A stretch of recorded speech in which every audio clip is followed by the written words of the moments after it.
Hey, listen up. Jeff works at a subcontractor's factory for my company. It's such a tiny place that it would go bankrupt right away if my company stopped doing business with them, just making little screws and springs and stuff. At the after-party venue for the high school reunion. Regardless of the classmates getting hyped up singing old hits from our high school days at karaoke, Tom used the spare mic to shout. I couldn't say anything back. Seeing me like that, Tom got even more carried away. As everyone knows, I'm the son of a big corporate CEO. Right now, I'm working there in sales, but eventually, I'll be the CEO. Saying so, Tom took the hand of the girl sitting next to him. It was Alice, whom I have a crush on. Alice, you prefer me over that pool guy, right? I involuntarily looked down. I didn't want to see her reaction. Oh, why did I even come to this reunion?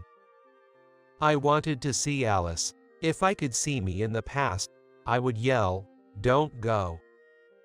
But this reunion was about to drastically change our fates.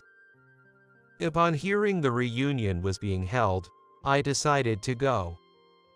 When I casually inquired with the organizer, I was told that Alice, a classmate I had been curious about in high school, would also be there. Alice and I were only together in an art class, not particularly close. We only talked once. I liked her posture as he painted with brush in hand. Her straight hair was neatly tied at the back, her back straight as an arrow, looking down with calm eyes, her expression serious as she moved her brush over the canvas. It wouldn't be an exaggeration to say I attended high school without skipping just to see her. I've grown up since then. Seeing me now, maybe she would see me in a new light. Maybe we could exchange contacts, go out for dinner together, and get closer. Such dreams of mine were brutally shattered upon arriving at the reunion venue. She wasn't there. After the toast to celebrate our reunion, a woman came over to me. It was Sophia, a friend of Alice. You're Jeff, right? You've changed so much since high school. I almost didn't recognize you. You used to have such a bad boy vibe. She said that with a beer in her hand, and I laughed back. Hey, Sophia, you were friends with Alice, right? Are you still in touch? Of course, we're still friends. She said she'd be late today. Might join us for the after party. Sophia gave me a meaningful smile, and I looked away, feeling embarrassed. It's obvious I'm aiming for Alice, isn't it? After the main event, those who were going to the after party decided to head to a karaoke place. It was raining outside. Unfortunately, I hadn't brought an umbrella.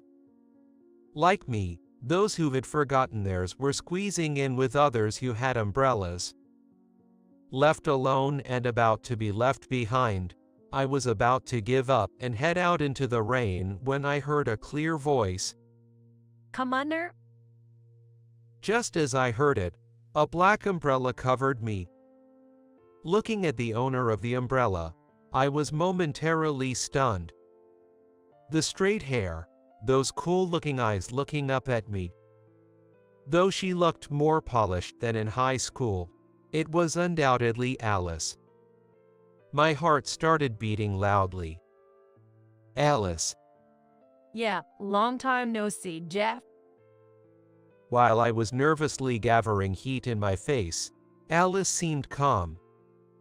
As if letting me under her umbrella was no big deal, she started walking. I hurriedly matched her pace, careful not to step out from under the umbrella. The after party was held at the karaoke place. Singing songs popular during our high school days, My classmates were getting nostalgic. I wasn't in a position to feel nostalgic. Alice, who lent me half of her umbrella, sat next to me. I was constantly nervous, feeling the subtle warmth from her side. I wondered where my earlier farts of getting closer to her had gone. Alice, who had occasionally glanced at me, seemed to make up her mind and softly said, "Well, that's when it happened." Let's sing together, Alice. Suddenly, a bright yet somewhat sticky voice was heard, and a man rudely barged in between us. It was Tom, a classmate. Alice looked perplexed. I'm not really familiar with recent songs. What? You know the old ones, then? How about these? Well, Alice looked at me, seeming troubled. "Cut it out, Tom. Alice doesn't like it." Tom then looked at me as if I was something vile. Oh, Jeff, should you be acting this way towards me? If you lose your current job, you'd be in big trouble, wouldn't you? what do you mean, Tom? Alice, sounding confused, watched as Tom smirked and puffed out his chest. Then, grabbing a spare microphone from the table, he raised his voice regardless of others singing, "Hey, listen up. Jeff here works at a subcontractor's factory for my company. If my company stops doing business with them, they'd go bankrupt in no time, just making tiny screws and springs." I couldn't say anything back. Seeing me like that, Tom got even more carried away. As you all know, I'm the son of a big corporate CEO. I'm working there in sales now, but I'll be the CEO eventually. Saying so, Tom took Alice's hand. Alice, you'd prefer me over such a poor guy, right? I involuntarily looked down. I didn't want to see her reaction. By the way, Jeff, back in high school, you stole Alice's art tools, right? You're not in a position where you have to steal to make ends meet now, are you? I'd hate for someone to steal this Rolex of mine. While saying this, Tom flaunted his gold watch on his left wrist. He was just bragging, though he said he'd hate for it to be stolen.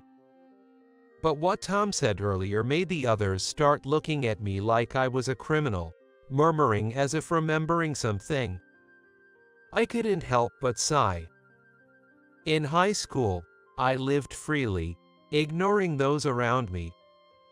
In other words, I went astray. My mom was the reason I was so lost. I had an older brother.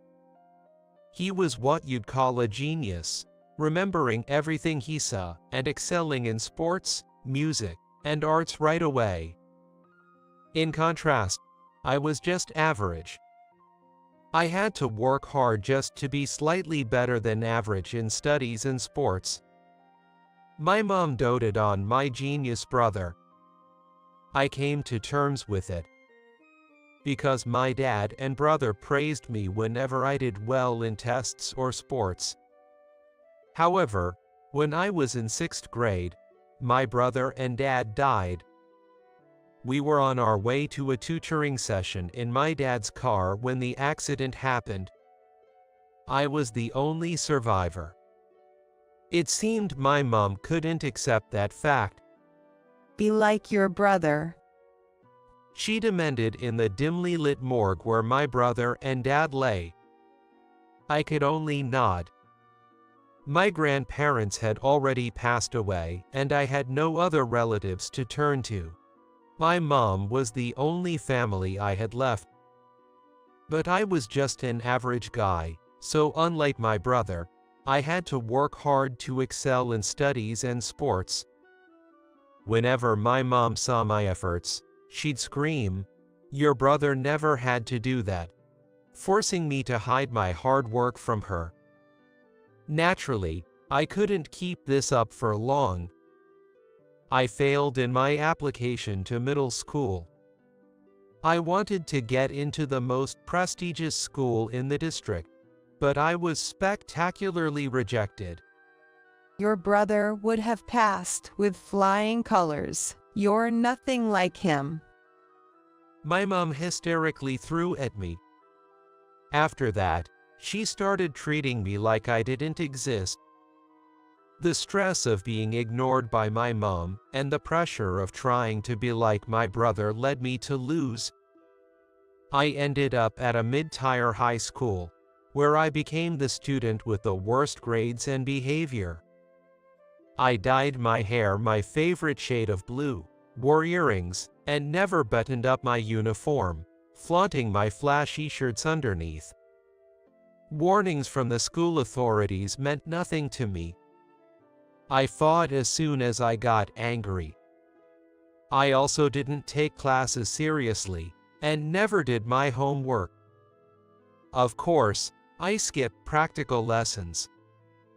As a result, my classmates kept their distance from me. I found out Alice was from a single-parent family one day, a month after school started. After school, the students had to part and clean up before leaving, but of course I skipped it. Whistling my way to the lockers, I overheard two girls talking. Weren't you on trash duty today? I had something to do, so I asked Alice to cover for me. Alice, the new class president, right? Are you close? We were in middle school together. She's always acted like a top student. Maybe she's desperate for male attention because she's from a single-parent family. It's so obvious how she tries to impress our male teachers. Annoyed, I kicked the lockers. The girls, startled by the noise, looked at me, faces pale. Maybe she's not just acting. Maybe she had to become a top student. Without a word, the girls quickly left. Frustrated, I threw my shoes into the locker and stormed out of the building. That incident made me start paying more attention to Alice. The fact that we were both from single-parent families intrigued me. However, it didn't take long for me to fall for her serious demeanor while she practiced painting in our art class. Months after, I stopped skipping the elective just to watch her. No way. Alice went to her locker and exclaimed. A friend, who was also in the art class, asked, "What's wrong?" My art set is gone. Did you leave it somewhere else? No, I only keep it here. I was at my locker, so I heard their conversation. Quietly leaving, I went back to the classroom. Though we were supposed to move to a different room for elective classes, a few students were still there. Ignoring them, I rummaged through the cleaning supplies and other students' desks, searching for Alice's art set. The remaining students left the classroom as if fleeing from me.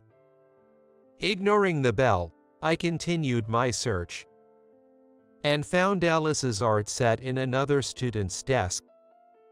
I took it and headed to the art room. Entering late, the teacher just glanced at me and said nothing.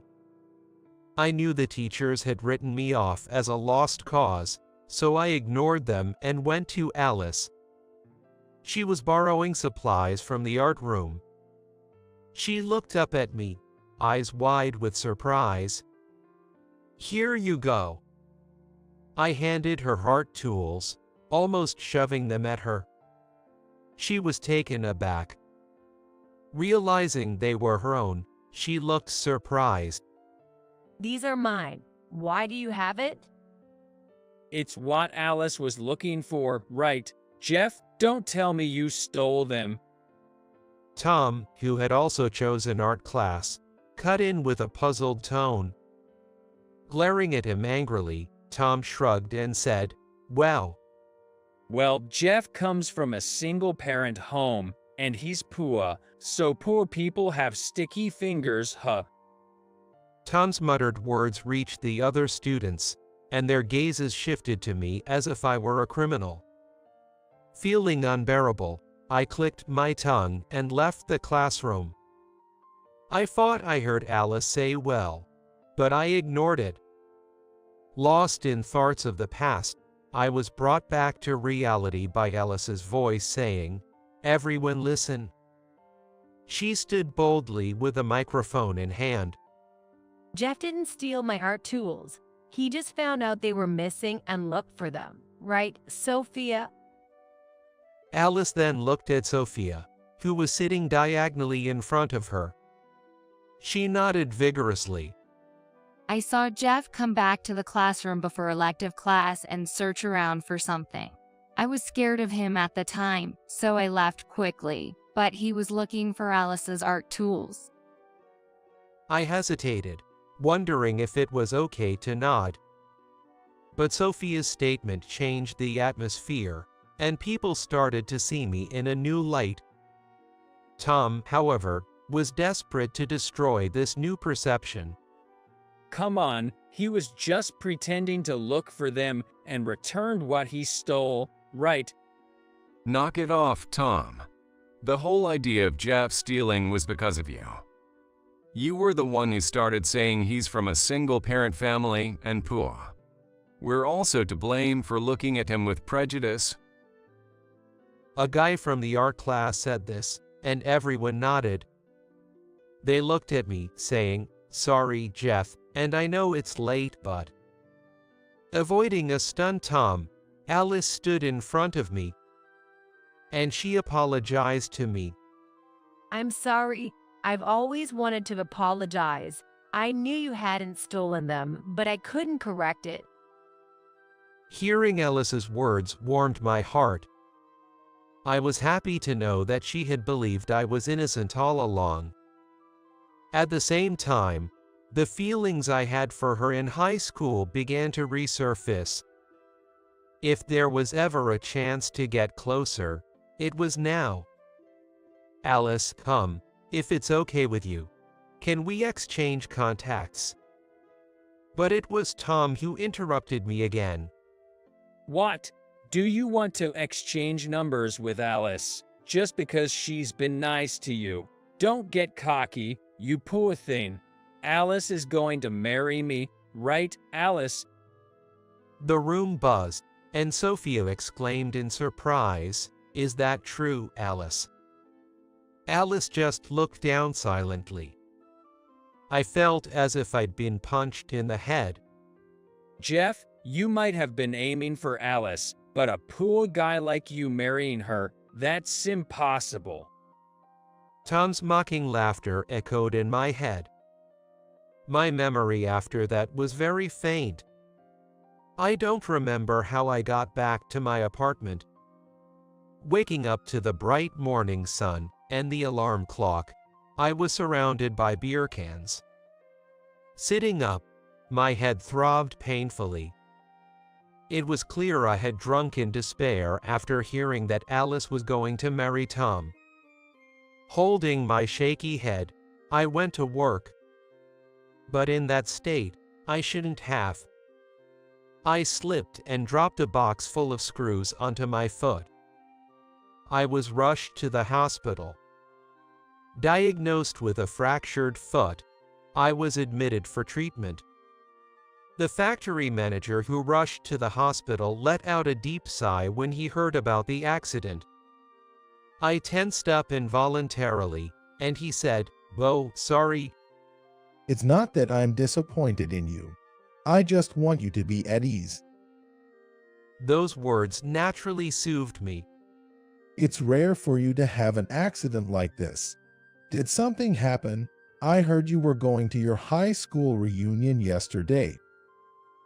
While waiting for the hospital room to be prepared, he asked me, and all I could do was look down. I couldn't say it was because the girl I liked rejected me, and I drank recklessly. Speaking of high school, that was when your hair was blue. You really surprised me back then. The factory manager looked at me with concern, yet with a hint of nostalgia. I first met the factory manager while I was still in high school. That day, I went to school, but left before noon, bored and not wanting to go home. Wandering aimlessly when it suddenly started raining. I stopped by a store to buy an umbrella. Reaching for the last one, so did the factory manager. He retracted his hand in surprise and said, "Please, take it." There was only one umbrella left. I looked at him. He was wearing a suit, soaked from the sudden rain. Yet his briefcase was not wet.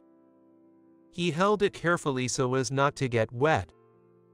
"I don't need it. You use it, old man." I said that, and dashed out of the store. I could hear the factory manager calling, "Hey kid," but I ran away. The next day, I caught a cold. However, I dragged myself to school because it was an art class that day. After the art class, I staggered out of school. On the way home, I saw the factory manager in his work uniform again. Seeing me struggling, he widened his eyes and offered me a ride home.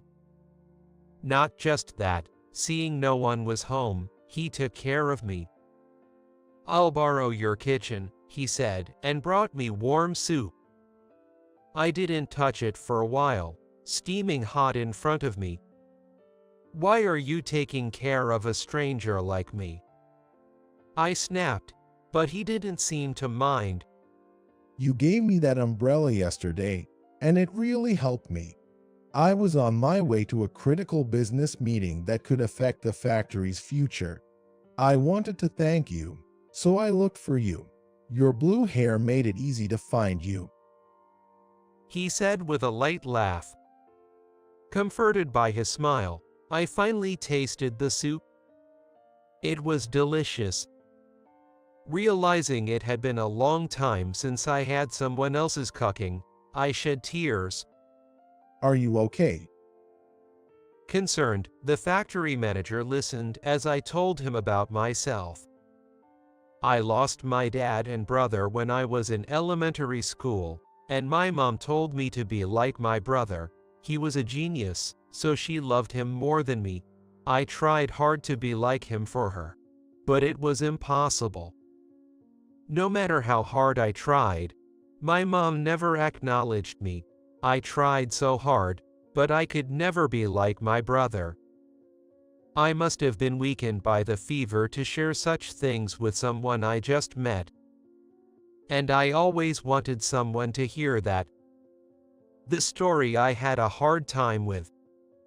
The factory manager listened earnestly to my story, then gently patted my head and said, "You did well." Reminded of how my dad and brother used to praise me, I cried again. Since then, the factory manager occasionally checked in on me.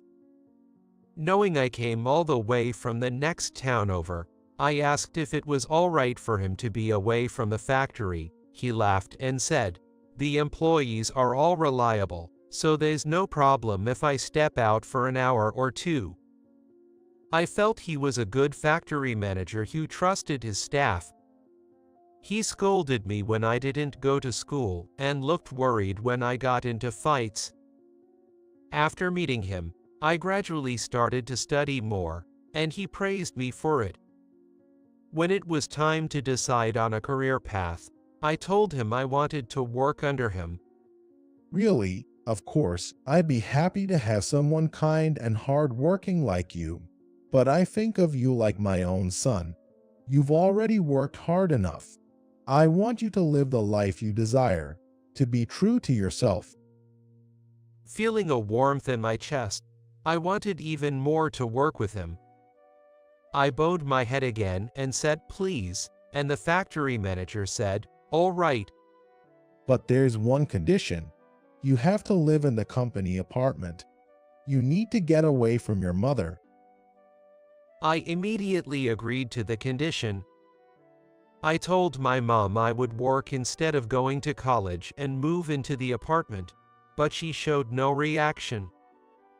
Hospital life was dull. The factory manager lent me a book to pass the time. Try reading this once in a while. He said, handing me a novel. It was a collection of short stories, so even I, he seldom read, could get through it. The one I'm reading now is about a middle school boy who meets a mysterious girl in a park on a rainy day after art class. This girl only appears in the park on rainy days. Drawn into the story's chilly, rain-like atmosphere, I suddenly wanted to breathe the fresh air outside. I put the book on my lap, moved the wheelchair into the garden. I dropped the book due to a little bump in the aisle.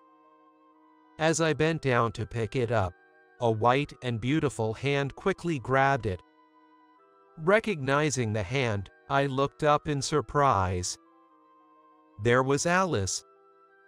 I stared at her in astonishment, not expecting her to be in a hospital far from home. What a coincidence. I just nodded to Alice, who picked up the book. She was wearing hospital-issued clothes. Was she admitted? Did you break your leg? Yeah, had a bit of an accident at work. I wanted to ask Alice why she was here, but hesitated. Can we talk for a bit? Tilting her head slightly, and I nodded. Alice pushed my wheelchair to a bench in the garden, and then slowly sat down beside it. I'm sorry about what happened at the reunion. No, you don't have to apologize, Alice. You didn't do anything wrong. She looked relieved, then seemed to struggle with whether to speak or not. Tilting her head, she finally took out her smartphone from her pocket. Well, you were about to ask to exchange contact information back then, right? Is that still okay? I was excited to be asked that. Of course, I replied and hurriedly took out my phone. Seeing Alice entered in my contact list, I couldn't help but smile. How long are you in for, Jeff? I'm here for 2 weeks. I've got a week. Started 2 days ago, so about 4 days left. 4 days, huh? Can we chat during our stay? I don't have much to do. Yay, absolutely. I was bored too. So, for the next 4 days, I spent a few hours after lunch with Alice. I was anxious about whether my conversation with Alice would continue, but that worry was unfounded. We both had plenty we wanted to talk about. In particular, we talked about the hardships of single-parent families. My mom has to work, right? I didn't want to add more worries to my mom, who was already tired from work, so I tried to be a good kid. Alice was always so responsible. Unlike you, I went astray. But you had your reasons for that, right? Alice looked up at me. I didn't want to talk about my mom with her, though. I didn't know why Alice was hospitalized, but I didn't want to burden her further. Seeing that I didn't want to talk, Alice continued. My mom passed away last year. I have no other relatives, so I'm all alone. I'm so sorry to hear that. Are you living around here now? Yeah, after going through a lot, I quit my job and recently moved here. Alice didn't seem inclined to elaborate on the a lot part. I was vague about my mom too, so I figured we were even.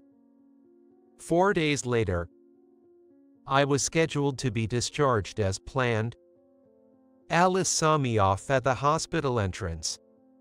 I'm glad you're getting out all right. She said with a smile. But it seemed forced, tinged with sadness. So I looked straight at her and said, "I'll visit you every day until you're discharged." Alice's eyes widened in surprise. Then she covered her mouth and laughed. Okay, I'll be waiting, but don't overdo it, okay? "I'll be fine," I replied cheerfully and left the hospital, while Alice waved at me with a big smile. A few days later, during my daily hospital visits, Alice told me she would be discharged the day after tomorrow. I was thrilled to hear the good news. "That's great, Alice.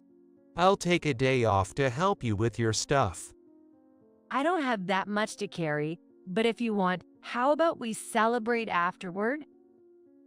"Celebrate?" Yeah, a celebration for both of our discharges. I like that idea. Agreed. A dark shadow fell between us as we were chatting in good moods. It was Tom. I've been looking for you, Alice. Never thought you'd be hospitalized here. Alice's face, bright just moments ago, clouded over. Tom, why are you here? Jeff, why are you with Alice? You're in the way. Go home. I felt a sinking feeling, remembering the talk about Alice marrying Tom. Something I had been trying to avoid thinking about. I tried to leave the hospital room in silence. Then, Alice pulled the hem of my clothes. Don't go. There were tears in her eyes, hinting at some deeper issue. "Tom, can we talk for a sec?" Grabbing Tom's arm, I forcibly pulled him into the hallway. What the heck? That hurts. What if you broke my arm? You can't afford to pay damages. You're broke. "This is a hospital. Keep it down. Besides, what do you mean you were looking for Alice? As her fiancé, shouldn't you have been notified that she's here?" Tom clenched his jaw, saying nothing, which made me frown. "Hey, you're not lying about marrying Alice, are you?" It's no lie. Alice is all alone since her mom passed away. Marrying me would secure her future, right? I'm telling you, I'm marrying her for her sake. His condescending tone infuriated me. "You say it's for her sake, but have you even confirmed her feelings?" Alice wants to marry me, obviously. She's never turned down my invitations. I began to doubt it. When I heard at the reunion that Tom and Alice were getting married, I believed it. However, after seeing her tearfully begging me to stay, she no longer seemed like someone who wanted to marry Tom. Tom seemed unwilling to leave the scene. Left with no choice, I played my trump card. "Leave, or I'll tell Alice that her art tools came from your desk." Tom's face turned pale, and he gasped for breath. Seeing my chance, I asked what I had always wondered. "Why did you steal Alice's tools? Was it to harass her?" Tom shook his head and glared at me. If only you hadn't found them, I could have claimed I found Alice's art tools. Then she'd owe me one. I was astounded. He was still trying to gain Alice's favor by indebting her. I clenched my fists, resolved never to let him near her again. "If you leave now, I won't tell Alice about the art tools." With the most menacing voice I could muster, I glared at Tom, who broke out in cold sweat and let out a whimper before fleeing. After watching Tom's retreat, I returned to Alice. Where's Tom? "He's gone." Relief visibly washed over Alice's face. I used to stay in touch with Tom after high school. My mom was happy I was close with wealthy Tom, so I couldn't just dismiss him. When my mom got sick, Tom's company had flexible hours, so I joined. It was helpful, but after she died, he started pressuring me to marry him, saying he'd take care of me. Alice gripped the blanket tightly, and tears began to stain it. My mom used to say I should marry Tom, so I thought maybe I should fulfill her wish. I owed him for getting me the job. But I couldn't stand the thought, and I couldn't bring myself to say it, which just led to more stress until I developed an ulcer. So that's why you're here. Alice nodded faintly. I thought this was a good opportunity to quit my job and get a referral to this hospital. I wasn't planning on going to the reunion, especially if Tom was there. But when I heard Jeff was coming, that's why I decided to go. I hesitated on the day and ended up missing the first part. Alice looked up at me. Her earnest eyes made my heart race. I wanted to apologize for back then, but also because I liked you. That's why I wanted to see you. The word like sent a rush of warmth through me. But we hardly talked, right? Only when I returned your art tools. As I fumbled for words, Alice smiled softly. It was about a month after we started school. Like I said, I was trying to be good, so I couldn't refuse when classmates asked for favors. That day, I was stuck with trash duty. Reluctantly collecting the trash, I went to the garbage area. That's when I heard the girl who asked me to do it talking bad about me. I was so shocked. I just stood there. Alice reminisced, her gaze drifting towards the window. Then there was a loud noise. When I snapped back to reality, I saw Jeff kicking the locker. And you said she wasn't just pretending to be a top student, she had to become one, didn't she? Alice gently stroked her chest, while I felt my cheeks burning with heat. Back then, I didn't know anything about Alice, yet I said such pompous things. Just because we were both from single-parent families, I got carried away, feeling like it was about me. Alice slowly shook her head at my excuses. Those words you said struck a chord with me. That's why I remember them so clearly. I was happy to know that Jeff saw me for who I am. It was a relief. Yet, I couldn't defend you when you were treated like a thief. I couldn't apologize or thank you. Tears started falling from her eyes. I wanted to stop them. So I hugged Alice. You don't have to worry so much. I went to high school because Alice was there. Watching you earnestly practicing painting made me forget all the bad things. Those moments, just admiring the beautiful Alice, were enough. I could feel the warmth in Alice's cheeks up close. I like you. I've always liked you, Alice. After saying this, Alice buried her face in my chest with a joyful expression and hugged me back tightly. I asked the receptionist to ensure that Tom would not be allowed to visit Alice. Mentioning that she was being harassed, the receptionist quickly agreed. Then I went back to her again. When I told her that Tom had stopped coming to see her, she said reassuringly, "Thank you." I took a deep breath and said, "Hey, Alice, would you listen to my story about me and my mom?" She immediately nodded. I told Alice about how my genius brother and dad died in an accident, how my mom forced me to be like my brother, and how that led me to lose. Alice listened intently to my story. After I finished, she gently took my hands in hers. That's why you could see me for who I am. She said that and smiled.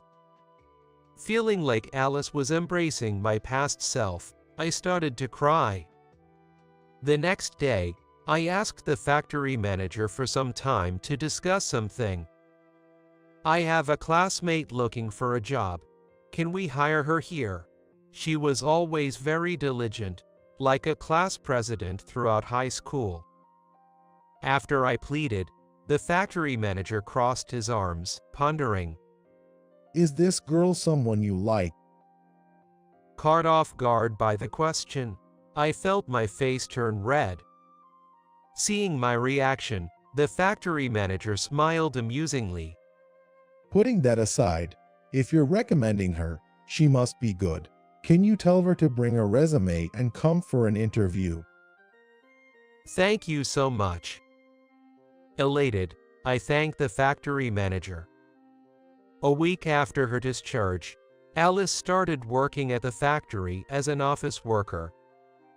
A month into her job, the factory manager said we had a meeting with a client, which turned out to be Tom's father's company. Tom was the business partner. As soon as he saw me, Tom frowned. Why did you bring him along? It's for his future learning. But do you know each other? We went to high school together. Did you know he was a real troublemaker back then? Dyed his hair blue, wore piercings, skipped classes, and had the worst grades. I think you'd be better off firing him. Tom reclined on the reception room sofa, smirking at me. The factory manager nodded. Indeed. I think we will cut ties, as you suggest, with your company. The room went silent. Stunned, Tom said, What? We've been considering ending our business with you for a while.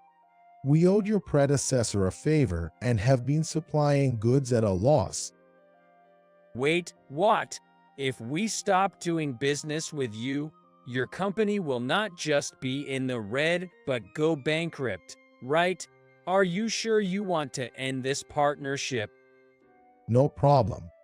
The deal with your company was at a loss, but we're still profitable overall.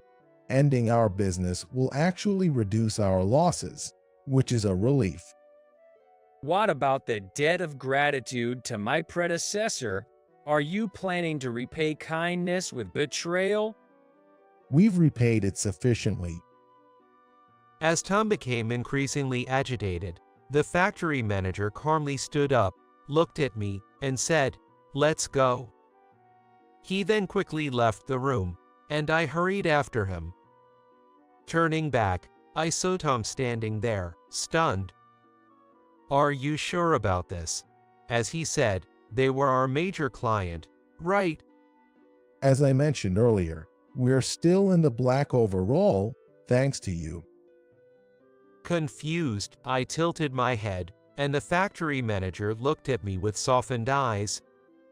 The client that compensates for this company's losses is the one we negotiated with on the day we first met. The bag I had that day contained important products and documents for the negotiations. Because you gave that umbrella to me, I managed to keep them dry, and the deal went through successfully. So it's all thanks to you. I can't associate with a company that mistreats someone like you. Hearing this new information, I was dumbfounded. The factory manager then patted my back with a cheerful smile. Later on, Tom's company went bankrupt. They heavily relied on our products at a bargain price, and cutting off the deal left them unable to operate. Tom's father was now struggling with debt repayment, making Tom practically impoverished. I heard from Sophia this information. Our company, having reduced losses, decided to venture into new business areas. I was appointed to lead this new team, and thanks to our company's renowned product quality, the new venture was a huge success, boosting our performance and expanding the factory. It was a win-win situation. Good fortune came my way, too. Recognized for the success of the new venture, I was promised a position of the next factory manager. On the day I decided to become the next manager, I proposed to Alice. and she tearfully nodded in agreement. Now, between work and wedding planning, life is hectically blissful. I feel extremely happy. While deciding on the guest list for the wedding, Alice suddenly said, I want to invite your mom. My mom. Alice nodded solemnly. She won't come, for sure. That's not true. Alice's voice unexpectedly rose, and she quickly apologized. I didn't tell you, but after you proposed, I went to see your mom to say that I would be marrying you. She said I was harsh on him. It took being apart to realize that. My apologies can't make up for it, so please give him the love I couldn't, and she bowed her head. Recalling the last view of my mom's hunched back as I left home, my chest ached, and tears streamed down my face. Can we invite her? This time, I nodded affirmatively.